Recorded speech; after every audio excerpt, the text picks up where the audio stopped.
Allahu Akbar, Allahu Akbar, Allahu Akbar, walillahil hamd.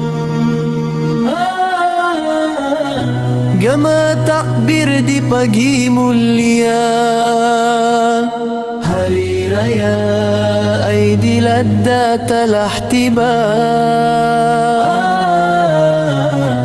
Tanda syukur, tanda taat kita kepada Allah yang Maha Esa.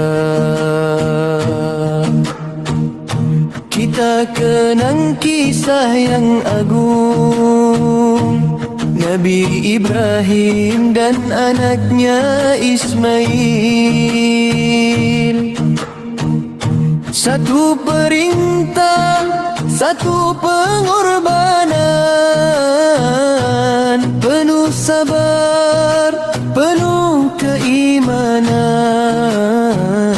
menjadi bukti cinta yang suci hanya untuk Ilahi Rabbi. Allahu Akbar, Allahu Akbar, Allahu Akbar, walillahil hamd. Gema takbir di pagi mulia, hari raya Aidiladha telah tiba.